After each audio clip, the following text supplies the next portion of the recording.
Hello everyone and welcome back to this channel, and today I'm going to walk you through how to handle low budget buyers on Fiverr. First step is to set clear boundaries. Politely decline unrealistic budgets.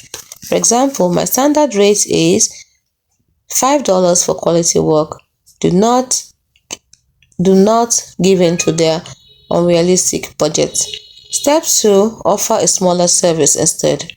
Propose a basic package. For example, I can edit 1-minute video for $5 instead of the full video. Third step, upsell value. Explain why your price reflects quality. For example, professional edits boost engagement and retention. Then the fourth step is to use templates. Save time with canned responses for budget inquiries. Now here are the mistakes to avoid. 1. Undervaluing your work.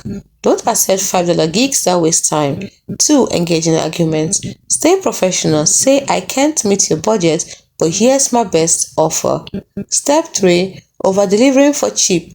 Because low budget equals strict limits. 1 revision, slower delivery. That is better than over-delivering for cheap. Here's a pro tip. Redirect tire kickers to your gig. Basic package. Redirect tire kickers to your gig's basic package or a custom offer with clear scope. For example, for $50 I can deliver a clean edit with 1 revision. Let me know if that works. Do not forget to prioritize high value clients. Your time is worth it. Hope you found this video helpful.